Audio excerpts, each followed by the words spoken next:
Terima kasih Anda masih bergabung bersama kami, pemirsa. Kini kita ada di segmen Market Buzz. Kita akan simak terlebih dahulu market highlight pagi hari ini di Market Buzz. Di antaranya adalah HM Sampurna dengan kode saham HMSP, revisi fasilitas pinjaman 14 triliun rupiah ke Philip Morris. Sementara informasi berikutnya adalah ada Samudra Indonesia dengan kode saham SMDR yang menyuntik modal anak usaha senilai 13,5 miliar rupiah. Dari agenda ekonomi yang menarik untuk dicermati pemirsa dari Asia, dari Malaysia ada data mengenai suku bunga Malaysia, kemudian di Amerika ada hasil rapat FOMC, dari Amerika Serikat juga ada data mengenai klaim pengangguran awal Amerika Serikat dan ada data soal neraca perdagangan di bulan Mei. Sementara dari Eropa ada data soal penjualan retail Eropa secara month-on-month di bulan Mei, dan dari agenda emiten pemirsa ada ICBP, kemudian INDF yang menggelar cum dividen tunai. Sementara itu untuk AGI akan menggelar pembayaran dividen tunai, Elsa juga akan menggelar hal yang serupa, pembayaran dividen tunai. Sementara Bird akan melakukan ex dividen tunai, LSIP juga demikian. Sementara SIMP juga dan Unilever akan menggelar ex dividen tunai. Dan berikutnya adalah pembukaan dari Bursa Asia di pagi hari ini. Seperti Anda dapat saksikan di layar televisi, untuk bursa-bursa utama di Asia nampaknya kompak melemah pada pembukaan di pagi hari ini. Untuk Nikkei melemah 1,21%, sementara STI Singapura melemah 0,34%, Kospi Korea juga melemah, dan Hang Seng Hong Kong juga melemah 1,41%.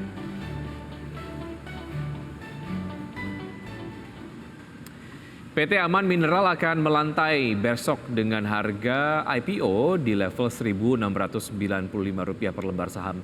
PT Aman Mineral International Tbk akan segera melantai di Bursa Efek Indonesia melalui penawaran umum perdana atau initial public offering, dan emiten tambang terbesar kedua di Indonesia ini telah menetapkan harga penawaran sebesar Rp1.695 per lembar saham. Perseroan dengan ini melakukan penawaran umum perdana saham lebih dari 6 miliar saham biasa atas nama atau sebesar 8,8% dari modal ditempatkan dan disetor perseroan setelah penawaran umum perdana saham. Adapun nilai nominal Rp125 setiap saham, saham perseroan akan ditawarkan kepada masyarakat dengan harga penawaran Rp1.695. Setiap saham, jumlah seluruh nilai penawaran umum perdana saham ini adalah sebesar Rp10.726 miliar. Seremoni IPO akan berlangsung pada hari Jumat besok 7 Juli 2023.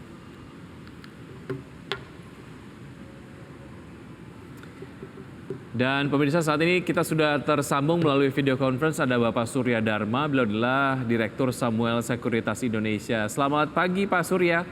Selamat pagi Wiki. Baik, terima kasih Anda sudah bergabung bersama kami. Sebelum kita membahas mengenai Aman begitu, seberapa menarik IPO-nya, kita akan bahas lebih dahulu mengenai risalah The Fed semalam yang setuju mempertahankan suku bunga stabil di bulan Juni. Apakah Amerika Serikat koreksi karena price in? Ya sebetulnya sih lebih bukan kepada tidak naik Fed-nya ya, tapi lebih kepada kedepannya itu Fed sebetulnya pandangannya akan tetap menaikkan suku bunga atau bagaimana kan? Karena sebetulnya dari risalah itu kan terlihat bahwa sebetulnya mayoritas itu masih ingin menaikkan suku bunga. Kalau saya hitung-hitung 18 orang tuh sekitar 60% tuh bilang masih akan naik 1 kali, tapi sisanya 12 tuh malah 2 kali gitu. Jadi orang mungkin agak sedikit negatif terhadap hal itu karena kebanyakan orang itu konsensus itu kan memperkirakan kenaikan suku bunga mungkin maksimal hanya tinggal 1 kali lagi ya sebelum nanti terjadi penurunan suku bunga gitu ya. Nah dengan adanya kondisi seperti itu berarti kan penurunan suku bunga itu mungkin baru terjadi mungkin tahun depan gitu ya. Tahun ini masih mungkin antara 1 kali 25 basis point atau 2 kali gitu kenaikannya gitu. Tapi mereka itu semua kan memang mesti melihat dulu data-data ekonomi mereka ya, khususnya yang pasar tenaga kerja ya, sebelum mereka memutuskan untuk mengambil tindakan. Oke, artinya ini memang disikapi secara normatif saja oleh investor, namun kemudian ini dikategorikan sebagai satu sentimen yang cukup negatif lah ya. Ini tercermin dari pergerakan dari bursa-bursa Amerika Serikat sendiri. Oke, secara peluang sendiri Anda tadi sudah sampaikan bahwa memang The Fed nampaknya akan tetap mempertahankan untuk menaikkan suku bunga acuannya, at least itu yang terprediksi 1 kali gitu ya. Apa yang bisa diantisipasi dari dalam negeri, Pak? Ya kalau kita sendiri ya sebetulnya kan agak berbeda ya dengan Amerika itu, karena inflasi kita kan kemarin terakhir malah di bawah ekspektasi, konsensus ya, di bawah konsensus gitu. Jadi peluang BI untuk menurunkan suku bunga itu tetap ada kalau di sini ya. Kalau saya pikir sih mungkin BI malah tidak akan menaikkan suku bunga lagi. Sebetulnya yang kemarin tuh terakhir udah puncaknya lah. Baik. Amerika juga sebetulnya sama, konsensus masih memperkirakan mungkin Juli masih akan naik. Nah, tapi buat bulan-bulan sesudahnya itu konsensus masih memperkirakan 50-50 lah kenaikannya gitu ya. Oke. Jadi ada perbedaan sih antara Indonesia dengan Amerika sih mestinya. Baik, oke. Kita ke IPO dari Aman Mineral sendiri, Pak Surya. Peluang di tengah IPO Jumbo Aman Mineral seperti apa? Secara harga 1.600-an menurut Anda kemahalan atau tidak? Sebetulnya secara valuasi sih nggak mahal sih menurut saya. Nggak mahal, cuman ini kan memang IPO-nya kan besar ya, 10 triliun itu kan tahun ini mungkin paling besar ya. Jadi secara market cap juga mereka akan tinggi ya market cap-nya. Nah persoalannya kan kalau misalnya IPO besar itu kan biasanya kita jangan mengharapkan terjadi fluktuatif yang sangat fluktuatif dari harga sahamnya kan, jadi pelan-pelan lah. Jadi mungkin itu sih kalau saya melihatnya. Ya, apa yang membuat harga dari IPO Aman Mineral sendiri ini secara valuasi begitu masih murah? Kalau kita lihat dari indikator-indikator lainnya secara potensi growth dari Aman ke depan seperti apa, Pak Surya? Aman ini kan bisnisnya sebenarnya kan tambang tembaga sama emas ya. Dia punya 2 tambang tembaga, yang satu itu mungkin terbesar kedua di Indonesia ya, setelah Freeport gitu ya. Jadi peluangnya sebetulnya kan ke depannya kan memang bagus harusnya ya. Tembaga itu kan banyak dipakai oleh dulu sih mungkin yang berhubungan dengan kabel listrik gitu ya. Jadi mungkin ke depannya memang kalau misalnya tadi Wiki sempat menghubungkan dengan kendaraan EV ya mungkin sih ada efek juga sih walaupun bukan yang dominan ya, karena yang dominan kan mungkin di nikelnya ya, tapi kalau misalnya dihubungkan dengan tembaga, harusnya sih dengan kendaraan yang konvensional dibandingkan kendaraan listrik kan mungkin penggunaan tembaganya lebih banyak di kendaraan listrik ya.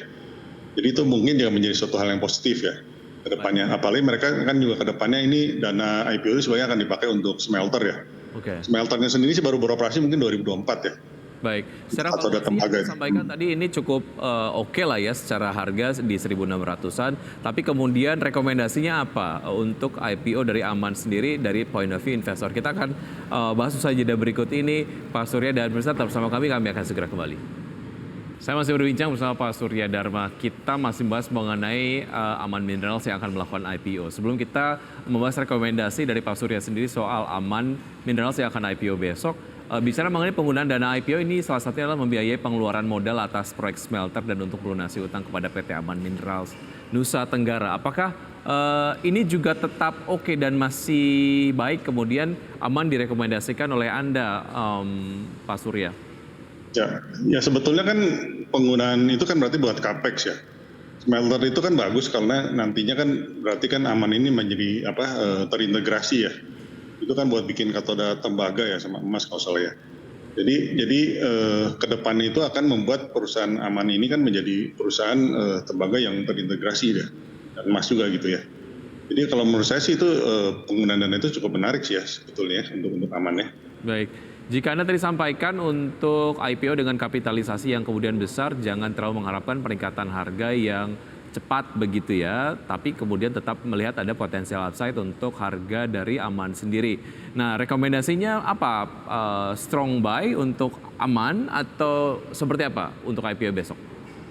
Ya kalau perusahaan yang besar ini kan samalah seperti saham-saham blue chip juga kan kita jangan mengharapkan terlalu fluktuatif kan dengan harga sahamnya.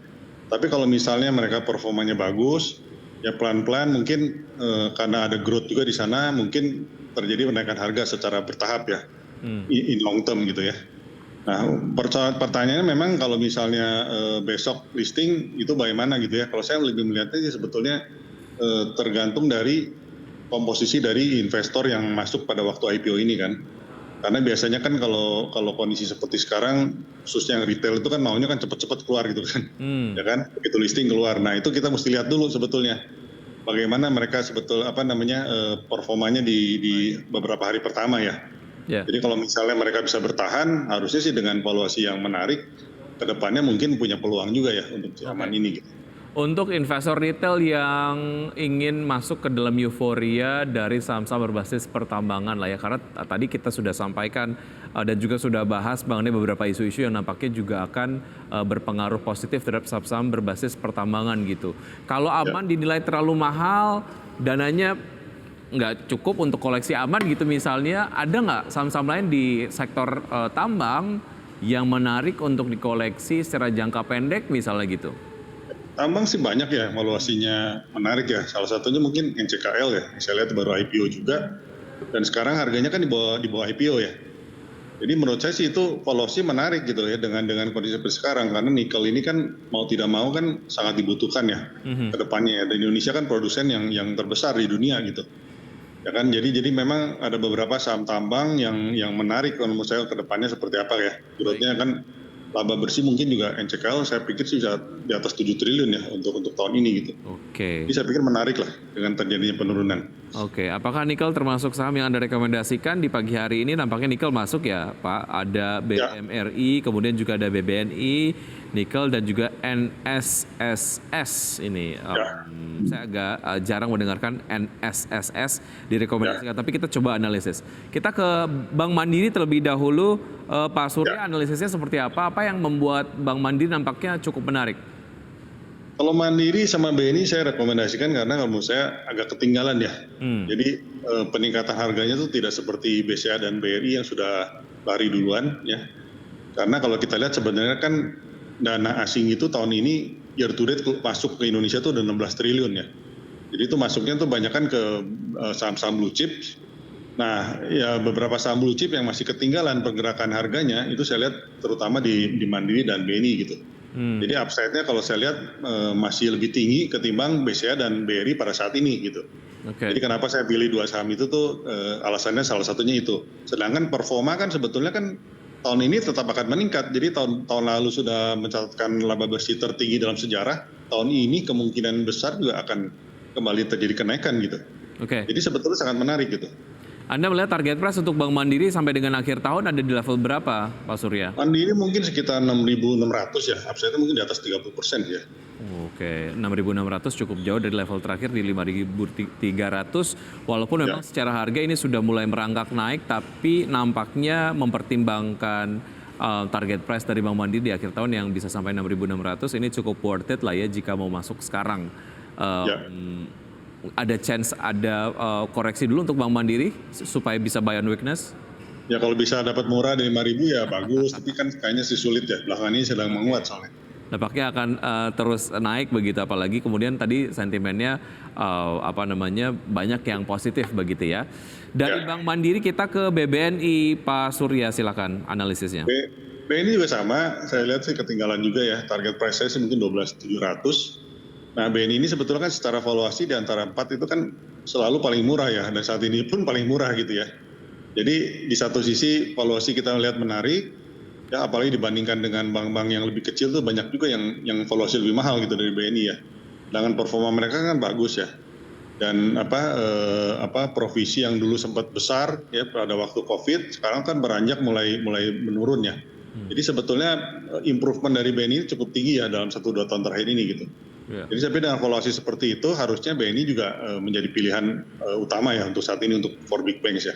Baik, untuk penyaluran kredit untuk dua emiten ini mana yang nampaknya cukup ekspansif Pak Surya? Dua-duanya bagus ya, cuman mungkin yang agak melambat ya mungkin di kredit terhadap BUMN mungkin ya, karena beberapa karya kan ada ada melambat ya. Tapi overall sih secara bisnis keduanya pertumbuhan kreditnya masih bagus ya. Baik. Dan LDR-nya saya lihat juga likuiditas masih bagus ya dua-duanya. Baik, 9.150 adalah harga terakhir. Tadi target price-nya boleh diulang Pak Surya? 12.700. 12.700 at least bisa tercapai di akhir tahun 2023 ya? Ya, amin. Baik, untuk nikel kita bahas lebih detail Pak Surya silakan. Jadi NCKL ini kan mereka kan berhasil mengoperasikan HPAL ya.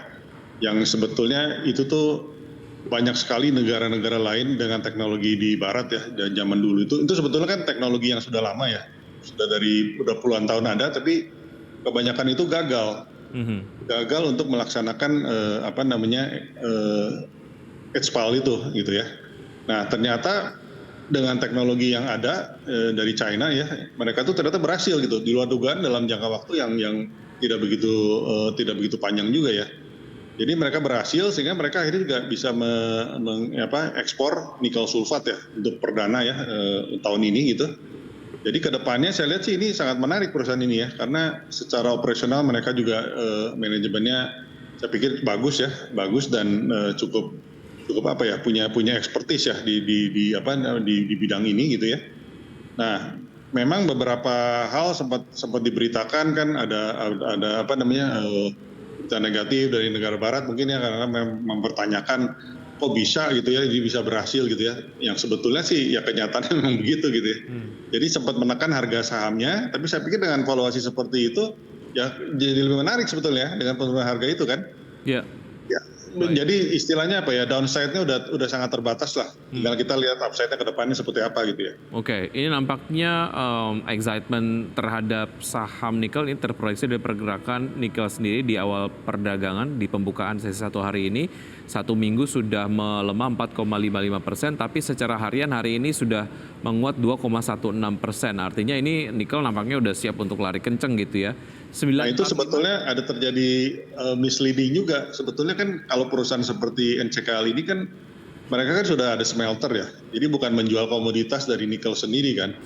Tapi investor itu seringkali rancu gitu. Jadi melihatnya pada waktu terjadi penurunan harga nikel, ikutan turun harga sahamnya gitu, ikutan naik gitu kan. Padahal sebetulnya kan dengan turunannya dari nikel itu mereka sudah menjualnya kan tidak terlalu sensitif terhadap harga nikel itu sendiri gitu ya. Baik. 945 harga terakhir cukup murah untuk bisa langsung masuk ke nikel? Menarik sih. Baik. Level sekarang. Target price di akhir tahun? 1.500 tahun ke depan. 1.500 di tahun depan? Setahun ke depan. Oh, 1 tahun ke depan. Oke, baik. Itu tadi nikel. Dan saham terakhir yang Anda rekomendasikan adalah NSSS ya? Ya. Silakan. Nusantara Sawit Sejahtera itu perusahaan CPO. Baik.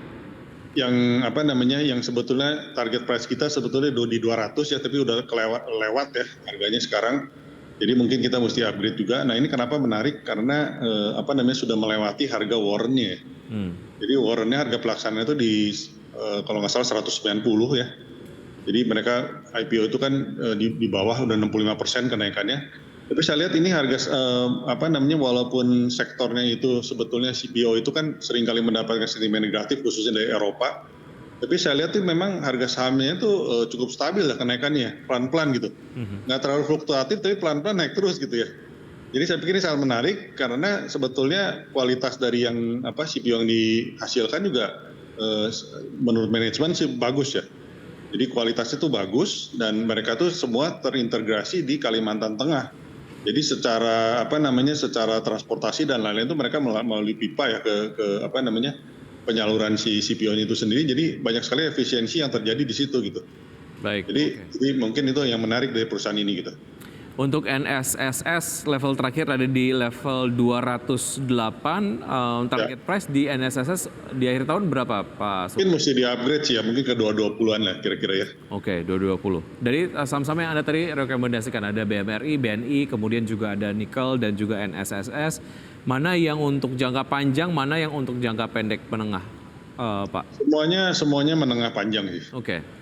Baik, karena potensinya ini nampaknya akan cukup menarik begitu ya untuk saham-saham. Karena indeks kita itu nggak kemana-mana dalam setengah tahun ini kan.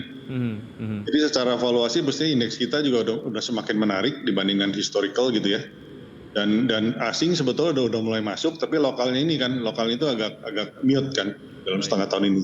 Karena mungkin mau menjaga ada pemilu tahun depan atau apa kan. Baik. Tapi setelah itu mestinya sih harusnya second half ini saya perkirakan sih akan bagus ya indeks kita ya. Jadi itu semua bahwa tergerak juga sih. Baik, saham perkebunan memasuki masa pemilu, mungkin kita akan bahas sedikit sebelum kita bahas data pembukaan market di segmen berikutnya ya Pak Surya, dan pemirsa tetap bersama kami akan segera kembali. Terima kasih Anda masih bergabung bersama kami. Pemirsa, saya masih berbincang bersama Pak Surya. Pak Surya, kita bahas terlebih dahulu mengenai saham-saham berbasis perkebunan memasuki masa pemilu sebelum kita bahas mengenai pembukaan market pagi ini. Seperti apa? Singkat saja Pak Surya. Ya kalau kita lihat kan El Nino sudah mulai berlangsung lagi ya. Jadi itu mengganggu beberapa produk saingan dari CPO juga gitu. Jadi kenapa harganya kalau saya lihat mulai agak menaik ya belakangan ini kan kalau salah satunya itu. Karena produk pesaingnya naik, biasanya itu juga mendorong harga dari si CPO sendiri. Karena produksi kita kan dapat dibilang kan tidak terjadi peningkatan yang signifikan kalau untuk CPO ya. Jadi relatively nggak begitu banyak lah growth-nya tiap tahun kan, relatively flat gitu. Jadi kalau misalnya ada terjadi gangguan produksi di beberapa bagian dunia gitu ya, itu mempengaruhi juga harga dari CPO sendiri gitu. Baik, dan secara konsumsi juga nampaknya di tahun politik begitu akan cukup meningkat begitu ya untuk minyak goreng sendiri. Baik, kita tinggalkan analisis mengenai beberapa saham-saham dan juga sektor-sektor yang tadi direkomendasikan. Kita ke pembukaan market di pagi hari ini di sesi 1 pemirsa untuk IHSG. Beberapa menit yang lalu nampaknya dibuka dengan zona hijau ataupun dengan penguatan 0,03% di level 6.721. Sementara itu saham-saham yang masuk ke dalam jajaran top gainers diantaranya adalah GJTL, MAPI, RMKE, SAGE, RELF, Antam, BMTR, ESA, dan DILD. Saham-saham masuk ke dalam jajaran top losers diantaranya adalah HAJJ, SMIL, NICL, BCAP, kemudian Unilever, ADMR, Briscare, dan juga MDKA ya. Baik, kita ke beberapa saham-saham yang nampaknya ini cukup menarik perhatian dari investor. GJTL, apa yang nampaknya cukup menarik dari GJTL menurut Anda Pak Surya? Ya mungkin secara valuasi ya GJ Tunggal itu kan relatif cukup murah ya. Tapi memang secara likuiditas itu kan seringkali dianggap kurang liquid gitu ya. Tapi beberapa investor yang disebut value investor mungkin melihatnya dari sisi yang lain ya. Jadi mungkin itu yang membuat satu saat saham ini seringkali terjadi pergerakan gitu ya.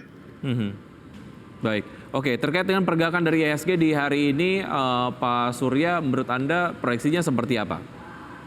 Kalau saya pikir sih flat aja udah cukup bagus ya, karena kan indeks dari regional kan turun ya. Amerika kemarin juga turun, dari saya lihat tadi Nikkei, Hang Seng semua 1% ya minusnya. Jadi kalau kita bisa bertahan di level-level seperti ini aja sudah cukup bagus untuk hari ini ya. Baik, oke.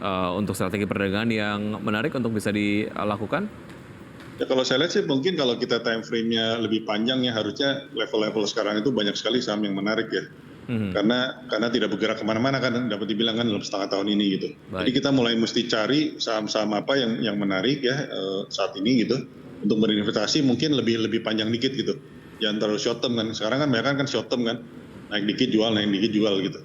Baik, dan tinggal disesuaikan saja mana yang kemudian cukup dengan dana dari investor sendiri begitu ya.